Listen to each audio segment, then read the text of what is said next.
پاز داسې دا بعضې سړی چې د الحاد په خلاف لګیای د خیال دی چې زه داسې لوی جهاد کوم حالانکې دی خو 2 پوهې کی لیکن 10 ګمراه کی هر سړی خو د په الفاظو نه پیږي هر سړی نو دی مولانا غلام حضرت حنفی صاحب شهید رحمت الله علیه خبر لیکلی و زما ډېره خوښه الرحمن علی العرش استوى د دې آیات باندې د وضاحت لیکلی او هغه داسې لیکلی چې سیبا یاد ساتئ ګورئ دا مسله مه چیړئ امام مالک صاحب هم فرمایي چې په دې مسله کې کوم انسانان ګوتې وایي که نو کم ملا بدعتي دی چې باس مباحثې پکې کوي دا مه چیړئ متشابهات دي نو د په دومره ښکلي انداز کې به د آیتونو بعض لیکلی و چې نه د انسان عقل یې متاثره کاو نه انسان د دین نه اړاو نو بعض انسان له الله داسې کار ورکړی داسې ذهن وله ورکړی داسې ترتیب یې وله ورکړی چې ګورئ ډېر افضلي بهرحال هر سړی وایي زه د الحاد ډاکټر یم نو هغه لږ یاد اوس لکه الحاد یوازې دا خو نه دی چې د الله د وجود نه د انکار وکړو الحاد خو دام دی پیر صاحب الحاد خو دې ته م وایي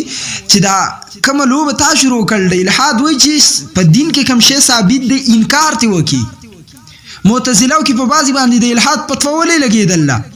د دې وجه دا ده ته به وایي چې دوی د ثابت شده شي عذاب قبر نه انکار کړل دی د نبی علیه السلام د قبر د ژوند نه انکار کړل دی د الحاد فتوا پې لګېدله نو یو الحاد په دین دی الحاد په دین کې دن نه دی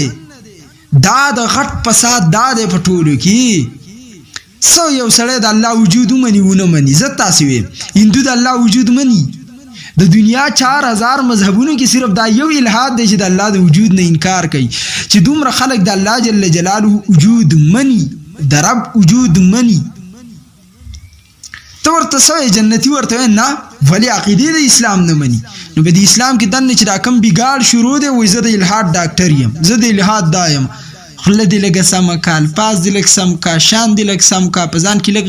حیا غیرات پیدا کړه ته دې له نه راغلی په دې مسلو کې صحابه منع کړل پیغمبر چې د تقدیر په مسایلو کې ګوتې مه وښئ بس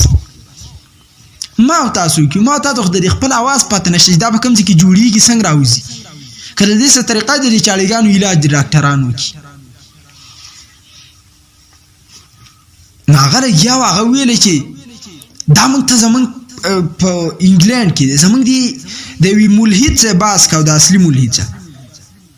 دا جنګ جګړې موږ ته ویل اسلام نه دي ښودلی جنګ جهاد یاده خدای دې خبیثه غر که ټول تحقیق ورته وایي چې جنګ اول چا شروع کړلی جنګ اول چا شروع کړلی اسلام په کومو حدودو کې